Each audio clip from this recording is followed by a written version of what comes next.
The 2000s, the year of technological discovery and innovation. This era put the world in the hands of the general public through social media. Within that, there's a not so little, not so hidden subculture beginning to form, built off of distortion and eyeliner. But I think it'd be better if I showed you, right?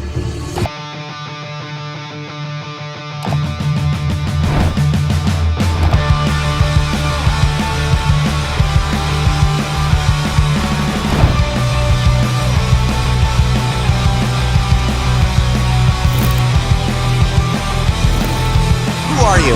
My Chemical Romance.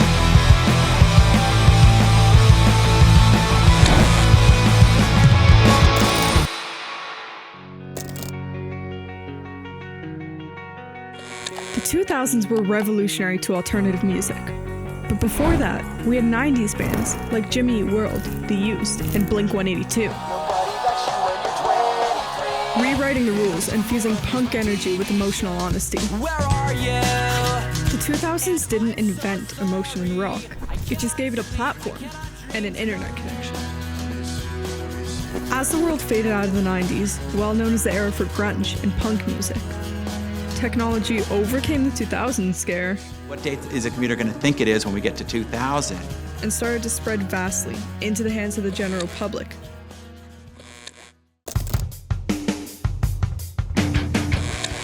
This raised a whole new side of the internet through social media, and within that, alternative culture began making its voice heard.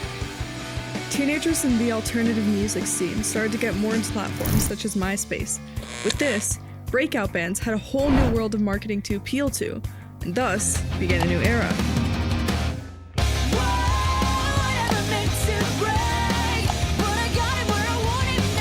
As this culture began to flourish and grow, naturally, labels came with it, and many of them. The most common being Scene Kid. Definitely emo Scene Kid. However, a lot of people didn't quite catch on to the label, and hear it from Hayley Williams of Paramore. There wasn't one definition that made sense for all of it. Well, isn't all musical expression emotional? Isn't music meant to be an emotional outlet? So yeah, everything is emo.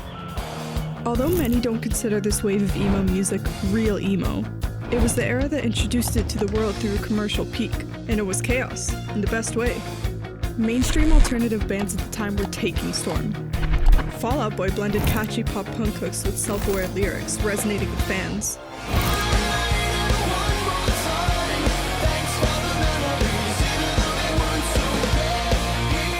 Paramore delivered energetic, emotionally charged performances that combine angst and vulnerability with a full-throttle sound.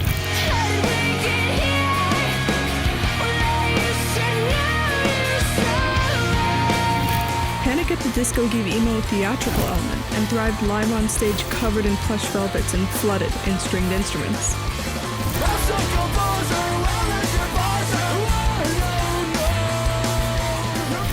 And at the head of it all, My Chemical Romance changed the history of alternative music by bringing listeners through a tragic story in the form of a groundbreaking concept album, giving listeners a sense that their own voice is heard within.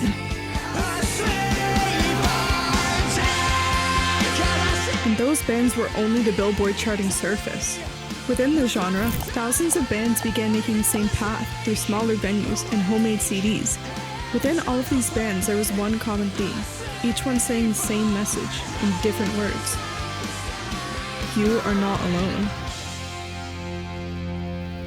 With the growing impact this music had on the generation, everyone begged to see their favorite bands live. Luckily, there was one place that had all of the alternative rock bands anyone could ever ask for. The Vans Warped Tour, which housed some of the biggest bands throughout the 2000s, becoming a setlist everyone wanted to hear.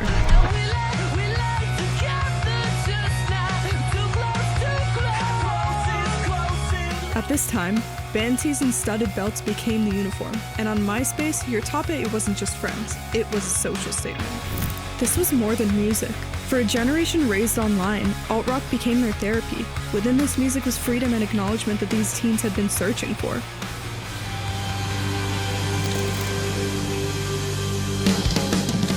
By the mid-2000s, it wasn't underground anymore. These bands with cheap guitars and even cheaper hairdos were suddenly headlining venues.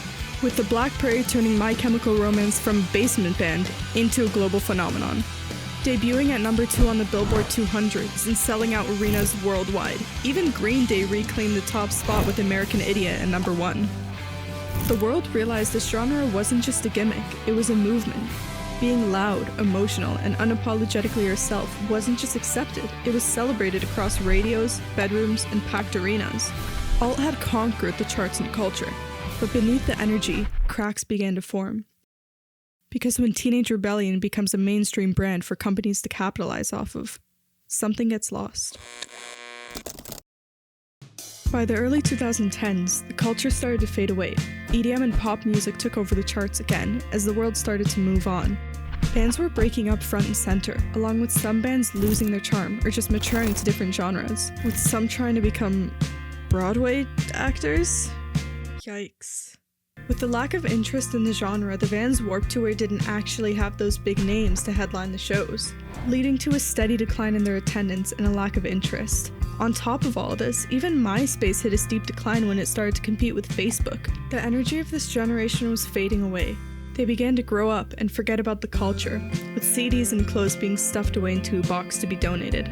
As the internet moved towards cleaner, more curated spaces, the raw messiness that once defined the scene was slowly erased, replaced by algorithms, timelines, and a version of identity that felt less personal and more performative. What had once been a loud communal culture dissolved quietly, not with a final show or goodbye, but with a logout no one realized would be permanent. But a culture this strong doesn't just disappear, it waits, waiting for a new generation to find those clothes and CDs hidden in a box at the thrift store. Teenagers of Gen Z, raised on algorithms and short-form content, began falling in love with the rawness of 2000s rock culture. The messy hair, the grunge feel, and the emotional honesty. It offered something modern platforms couldn't: authenticity without polish, giving them a sense of nostalgia for an era they just barely missed. So they asked, and the culture listened.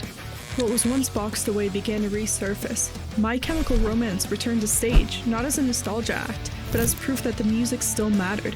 Arenas filled again with black eyeliner, band tees, and a new generation screaming lyrics written before they were even born. What was once considered cringe or outdated was suddenly influential and well-treated. Even the Spaces came back.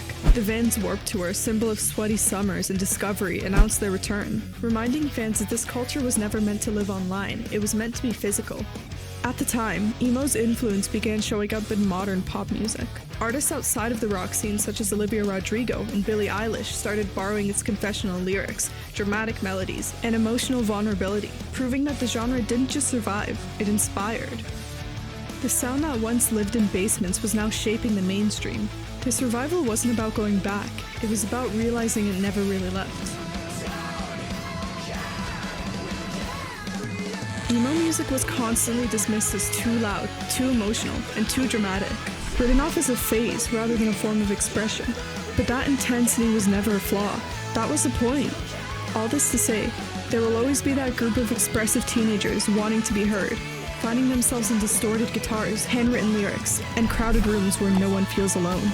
The platforms may change, venues may grow or disappear, but the need stays the same. What emo gave listeners wasn't just a sound, but permission to feel deeply, to take up space, and to speak honestly. And as long as there are young people searching for connection, that message will carry on, past playlist to playlist, generation to generation, louder than before, because this music was never meant to fade away. It was meant to be felt.